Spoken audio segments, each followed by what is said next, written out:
En effet, une quantité d'oiseaux migratoires y a posé sa bonne île. Et ça y inclut un nombre vraiment important de cavaliers et que petits diamants Sanders, et plus grande population corbiseaux, bezros et ploviers sand de ces îles. Bonne frégate est présent autour de 3 îles.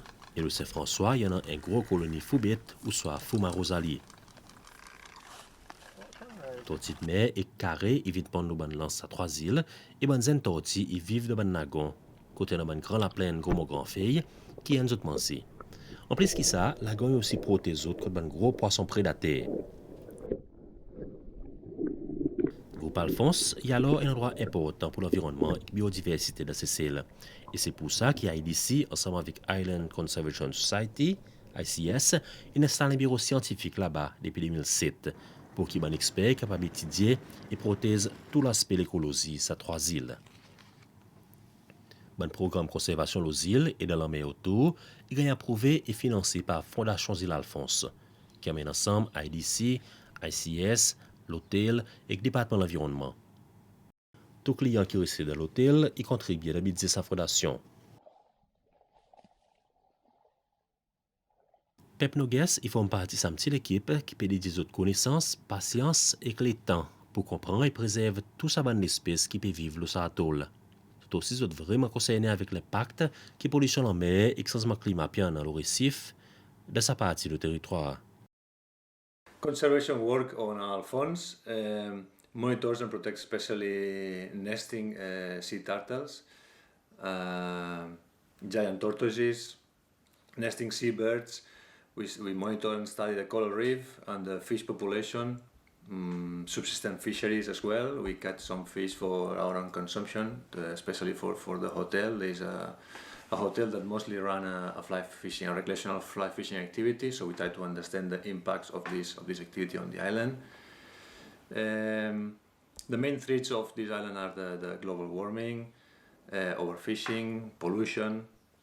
So ICS, we try to protect and monitor all these events on these islands.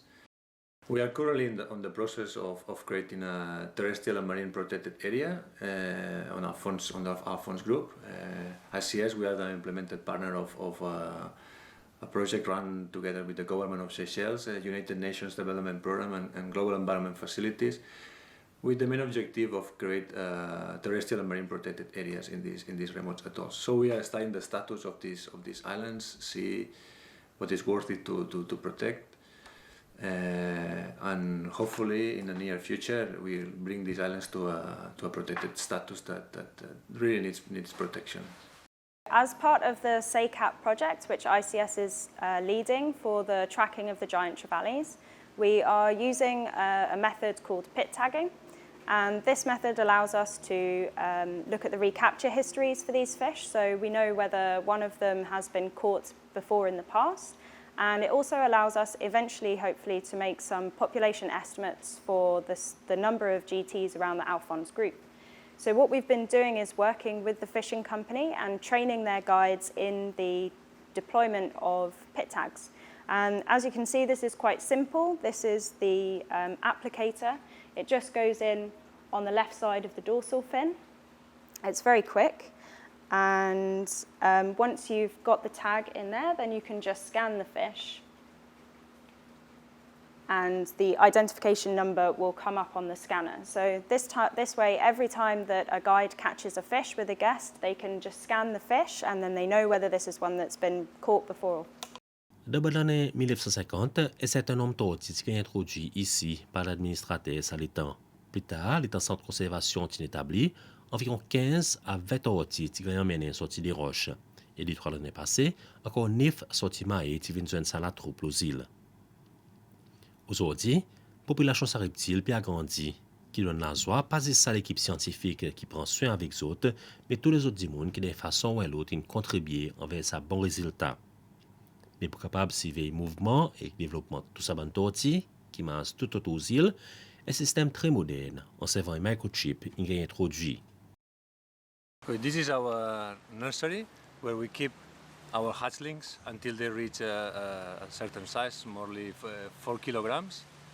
So we study the growth pattern of these animals. We try to measure them every second month. So here you have a less than 1 year old tortoise, one of our hatchlings. And here we have already 3 years old tortoise. All our tortoises have a microchip, so when we scan the back of the shell, a number come up in this little screen, so it helps us to better monitor these animals. When they reach 4 kilograms, we release them into the wild. Et l'autre aspect travail à CIS, Alphonse, il pour assurer qu'ils aient une évaluation de qui dit bois qui tient un an avant de tirer pour remplacer par pied coco. Alphonse is currently an abandoned coconut plantation. It's not exploited anymore. Coconuts are tall and very old, so they are not productive anymore. So the main idea is to restore the vegetation, indigenous species, native species of the Seychelles like bois blanc, bois susuri, bois tochi. All these species we are trying to bring them back to increase the biodiversity of the forest. Conservation Society is a Seychelles NGO, and one of our goals is to educate and protect these atolls. So I'd like to invite any young Seychellois that finished their studies to come and join us in our team. We are a small team of 3. We'd like to increase it to 5 or 6. Because these atolls are quite big and large, so we need more people to get involved in conservation work going on Seychelles. So I'd like to invite any young Seychellois to be one part of our team. You can work as a ranger for us, and it's a good experience. The outer islands of Seychelles are beautiful places that you guys need to come and live in and enjoy these beautiful places. Yeah. Uma coisa banzen se tu vini a coisa e o de tava em quantité de losil. Seulement il y en a qui viennent vrai. Seulement je pas fait longtemps à cause pareil de mon dia la visite pas beaucoup de monde. Mais seulement mon courage pour venir c'est la visite est goulée. Il pas pareil mais seulement sous content islamisme ban quelque chose ici là-bas. Ou pas pour capable losil. Seulement plutôt c'est losil est tranquille normal.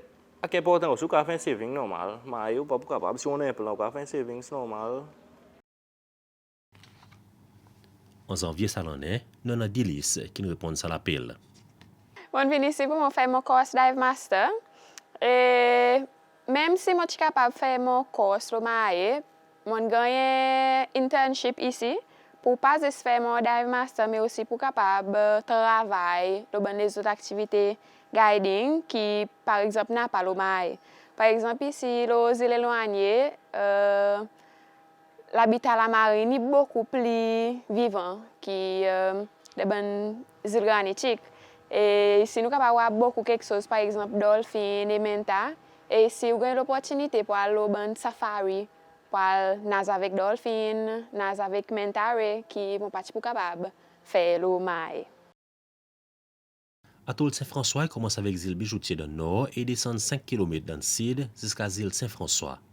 Ça des îles mêmes sont pas trop grands.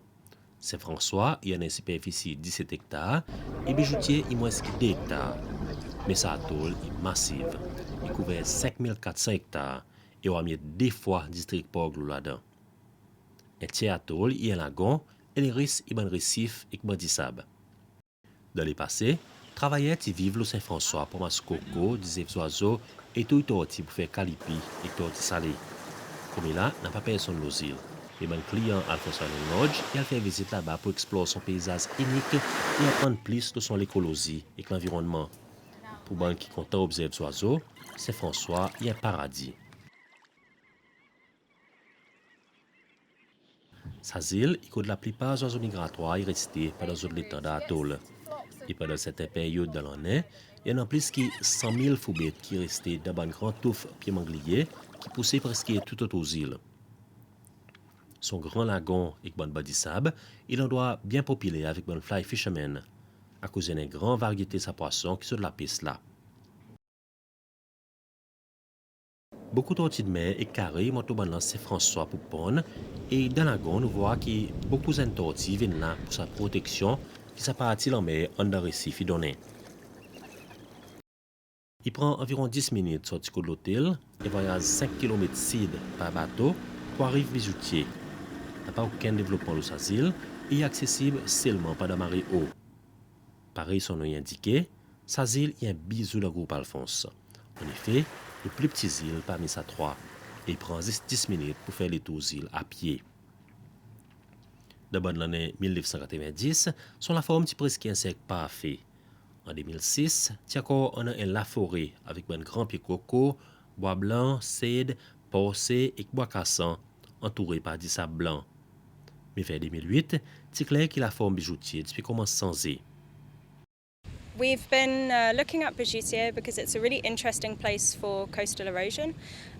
This island has actually shown elevated rates of change as compared to either Alphonse or St Francois. And the way we actually monitor this is we walk around the whole island at the low water mark with a GPS every 3 months, and then this way we build up a series of outline tracks. And these outline tracks can be compared year on year, and then we can actually evaluate and see how the island is changing through time. So ICS has been doing this since 2008, so we've got a nice 11-12 year data set, and this shows that not only has the island changed in shape, but it's actually also shifted 40 meters during that time, so it's almost as if the island is actually walking across the map. And this is really interesting, but it also presents a bit of a conservation issue because we have a nice population of wedge-tailed shearwaters that are nesting just inside the trees, and those trees are now just toppling into the ocean and their habitat is falling away. What we're really hoping is that there will be natural vegetation succession happening on the opposite side of the island here where the sand's actually increasing. But it's going to take a while for that organic layer of soil to build up and those bigger tree species to move in. So for the time being, we're just keeping an eye on it. And it's also important that we protect their habitat on Alphonse Island in case these birds actually need to relocate and move their nesting area. Avec sa mouvement, Bijoutier a grandi par 60%. En d'autres mots, il gagne 7000 m² en plus. Mais en même temps, il perdit un bon bout de la forêt. Bijoutier y a bâti sable et alors emmène complètement stable.